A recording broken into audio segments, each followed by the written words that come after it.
Good afternoon, bruvs and bros, as they say. Today's honest plant review is of Highland Burgundy potato. It's actually my favourite potato plant of all time, so it's a good one today.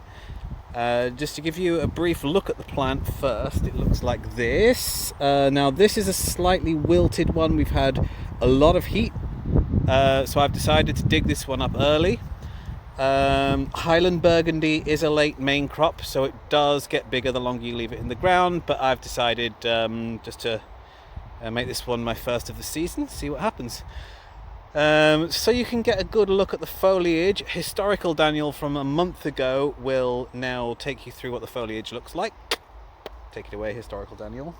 So, to give you a little bit of a guide to the foliage of the Highland Burgundy potato plant, you'll see all these potato plants in these big pots here, which have all been planted at the same time as the Highland Burgundy. These are not Highland Burgundy, but I'm just showing you them so you can contrast to the size. Now the next one is Highland Burgundy, this one.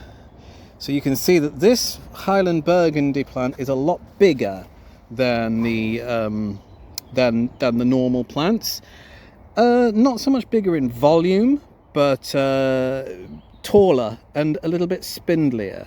So contrary to popular belief, Highland Burgundy does grow extremely well. It does grow bigger than normal plants, but only under very specific soil conditions. This soil that these potato plants are in is ideal for potatoes.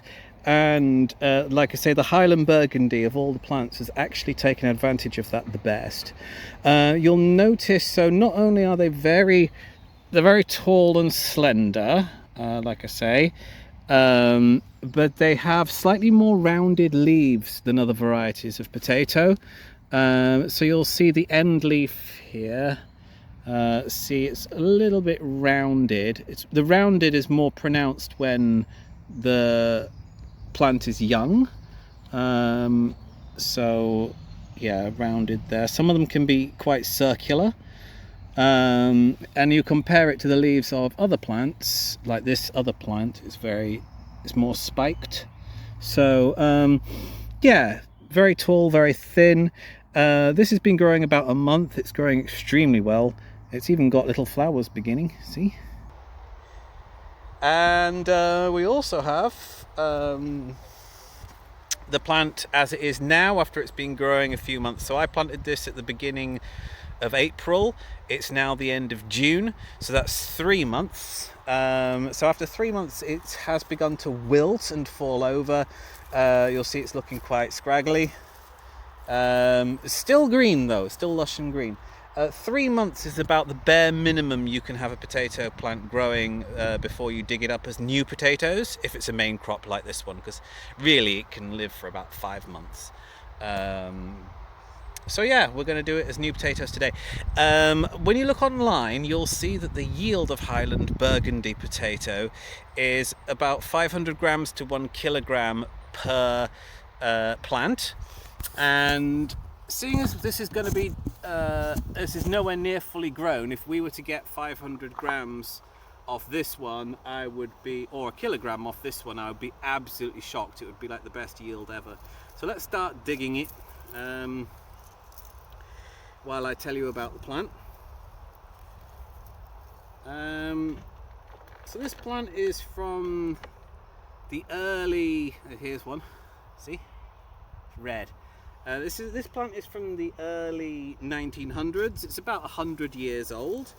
It's a gourmet variety of potato, so extremely good eating. Like, you will not get a potato that tastes this good or is this soft or creamy. It's a very soft, creamy potato when you cook it. I absolutely adore it for that reason. It's top on my list of potato plants. To give you an idea of how good it is and how gourmet it is,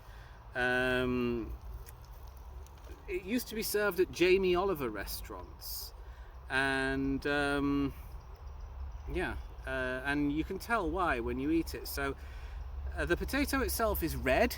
It looks like this. It has a slightly netted, sort of scabby appearance, but that's normal. It doesn't mean there's anything wrong with the potato. It's just really high quality once you actually get into it and eat it. It was also served to the Duke of Burgundy, which is why it's called Highland Burgundy. It was served to the Duke of Burgundy for a feast in the early 1900s. That's some of the trivia about this plant. And yeah, it was always bred to be exclusively a gourmet variety. Really, really gourmet, really nice potatoes that you get out of this. It is a very big plant. I mean, still, like if I go like this and like show you all the foliage that's still alive, you know, you can't exactly see me. It's one of the bigger, for a heritage variety, it's definitely one of the biggest potato plants. Very, very, very big plant.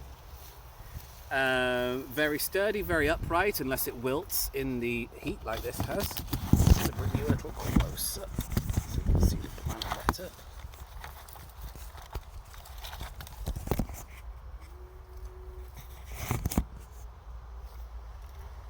So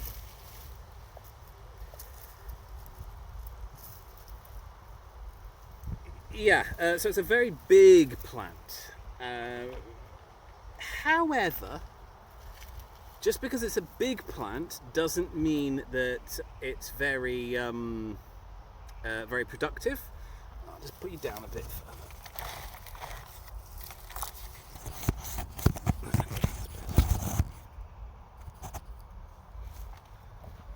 That's ideal. So the thing about Highland Burgundy is it's because it was bred exclusively for being delicious. It's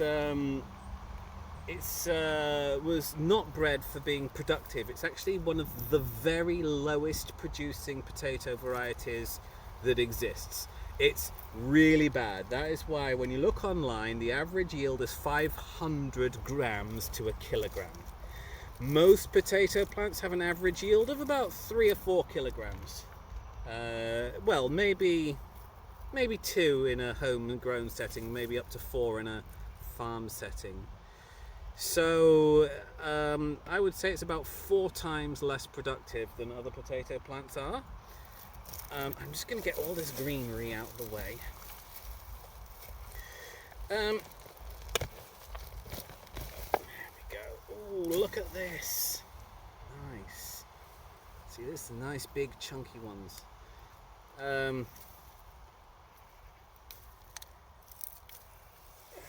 go. This is looking good so far for this plant. I mean, the potatoes here are very high quality looking. They're not blemished or bruised. They're very nice looking. So yeah, it's because it was bred for quality of eating and nothing else. Not only is it very low yielding, but it's also a very particular plant. Like it doesn't like bad weather. It hasn't liked the heat that we've been having recently. I mean, it's been 35 Celsius, which is why all the greenery is wilted down over the side of the pot instead of being straight up in the air.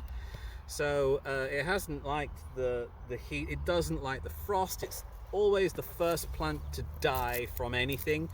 It's vulnerable to blight, very vulnerable to all the soil-borne diseases. Basically, it's a walking disaster. And if you can do Highland Burgundy right, this is what makes it so expensive as well, and so why it was so expensive in gourmet restaurants, is because it's just so bloody hard to grow. If you can grow it and you can get it right, you're in for a massive treat, because it's just so bloody good. The potato itself is so good.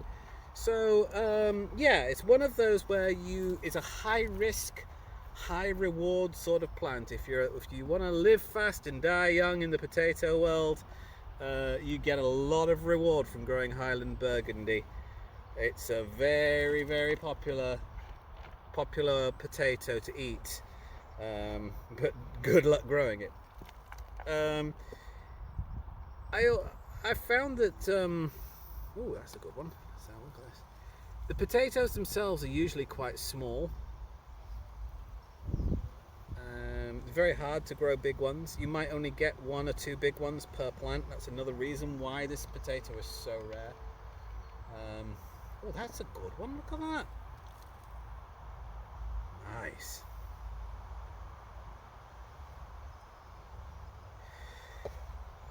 Yeah, really rare plant. Also, the plant itself, so not only are the potatoes quite rare that come out of it, but the plant itself is quite rare. It's almost impossible to get the seeds for this potato. One of the things that you'll find is that you look online for the seeds and almost nobody is selling it. And that is because the way this potato was rescued from extinction was someone called Andrew from a company called Potato House. Shout out to Potato House, love you guys. I met Andrew at a potato expo, and he told me the story of how this potato has been saved from extinction, because it's a very old one. Like I say, it's 100 years old. It's basically what happens to potatoes over time is they accumulate diseases. So, you know, if you plant the same potato every year, year on year, eventually all the diseases that are going around the UK will eventually catch up with it, or going around the world will eventually catch up with it. So what they do is, at places like Potato House, or in like laboratories, like scientific laboratories, is they look under the microscope for healthy cells from a diseased potato, and then they'll extract that cell and they'll grow a brand new disease-free potato plant. Oh, look at this, nice! A brand new disease-free potato plant from a cultured cell, and through that scientific process they renew the plant. And what they also do when they're is to market that, to bring that to market, they have to number that up. So with that one potato that they grew in the lab, they then have to plant that on a farm, and they have to slowly increase the number of potatoes that they have in stock on that farm by growing them, keeping growing them. And it takes years and years and years, tens of thousands of pounds, to really make it into a marketable product. So Potato House tried that, and they actually sold Highland Burgundy for a while. They sold them to the open market. That's when the Jamie Oliver restaurants had them. So there were a few farmers growing them. However, let me take this greenery out.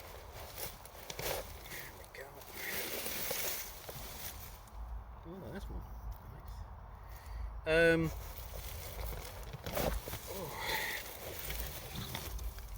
Oh, bloody hell. Oh, look at that.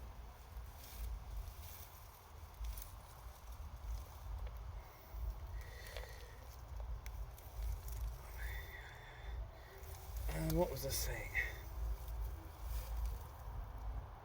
Oh yeah, I was saying, so the seed potato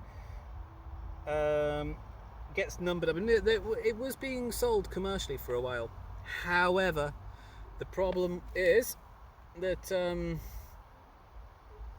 that couldn't last forever. When we left the EU, there were less farms growing the potatoes for seed, and eventually Potato House just didn't want to do them anymore.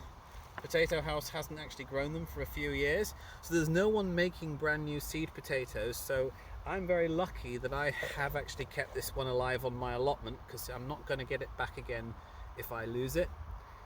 So good luck out there. You might be able to find the seeds somewhere. I hope you can, because this potatoes are really fun to grow, really rewarding to grow. I highly recommend it. So yeah, it's almost extinct now.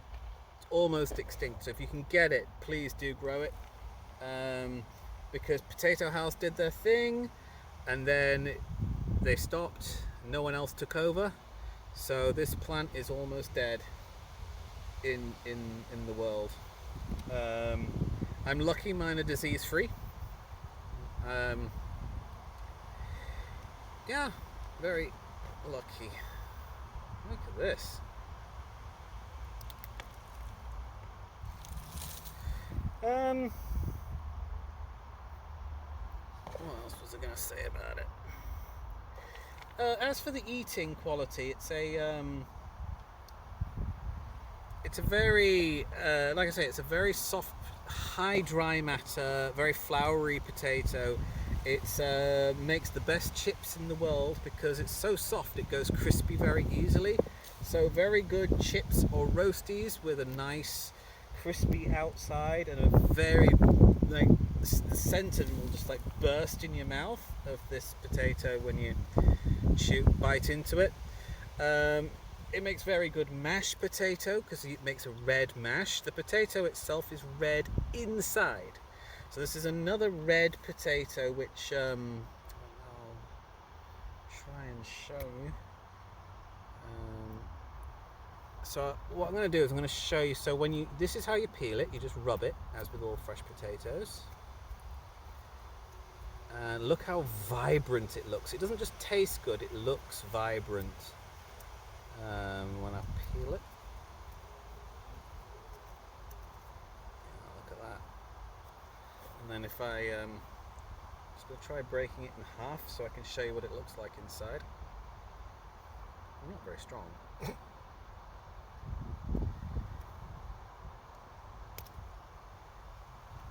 Right, I've broken that one in half.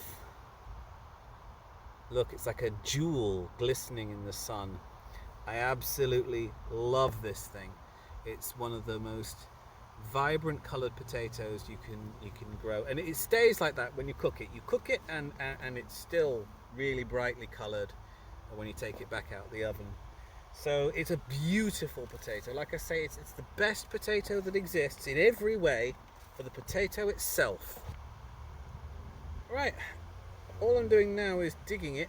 So when I've finished, I'm going to show you how many I got from one plant. We're going to weigh them and then we're going to eat them. So I'll see you again in a second. And ta-da! This is the yield from just one plant of the ultra rare, super rare Highland Burgundy potato. I think that's a good haul. We're going to weigh it in a second. So now is the moment of truth. I am going to weigh the entire pickings from today's harvest. Just zero the scales out. There we go. So for the first few years that I grew Highland Burgundy, I got like nearly no yield at all. So don't be disheartened if you are growing these and you just don't get any. Don't give up, because it's really hard. Like, they're really hard to actually get anything from. Like I say, it's the lowest yielding variety there is, and it's a really picky one as well. So yeah. Now I don't want to show off or anything, but I do want to show off, really. Let's see, how much is this? Awesome. I don't know if you can see that, but it's 1.8 kilograms. So yeah, the haul is 1.8 kilograms, which is really good because that is nearly double the normal yield. And this plant wasn't even fully grown, so yeah, like I say, it could have done another month, maybe even two. Yeah, so this is marketable yield of perfect condition potatoes is 1.8 kilograms. Really happy with that, man. So here's some nice peeled ones that I've got. I'm about to put in the oven for my own dinner. And this is with the bigger ones chopped in half, just so you can see how much they glisten like jewels. Inside of the potato is a very deep red. See? Right, they're out the oven. So that's what they look like. They're really crispy. See? Yeah, like I said before, these potatoes are best either roasted or made into chips. Anything where they go crispy because they're so fluffy on the inside and crispy on the outside.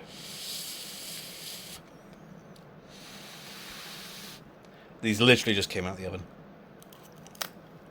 Oh. Oh. Oh my god. Oh my god.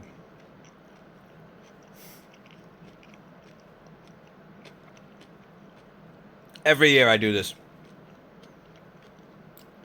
I have some of these Highland Burgundy as new potatoes, and every year I never fail to be shocked at how good they are. They're so good. The best potato experience you can possibly have. Yeah, Highland Burgundy roasties is just 10 Bainess out of 10. This plant is so difficult to grow, but so rewarding. I give it 10 Bainess out of 10 for the reward. If you can be good at growing this, it's a 10 out of 10 because it's not low yielding if you know what you're doing. It's one of those plants that's usually the lowest yielding because it's so picky and so finicky. But if you know exactly how to take care of it, it yields just as much as any other plant, and then you just get tons of these high quality potatoes. They're so good. Oh, good. Oh. I mean, usually I put cheese on roast potatoes. And you can put cheese on anything, but I don't put cheese on these Highland Burgundies because it would ruin it. This is just Highland Burgundy potato, nothing else, and it's so good. Look at the way it's bubbled. As they've roasted, it's just bubbled and gone crispy, so it's like crispy bubbles. Oh.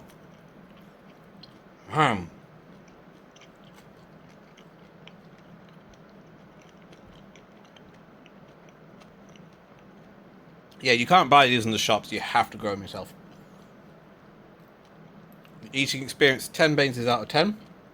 Growing the plant itself is maybe 3 or 4 Bainess out of 10. You really have to know what you're doing. Oh my god, they're good. Anyway, good night. I'm going to finish my tea, so leave me in peace, please. Thank you. See you later. Bye.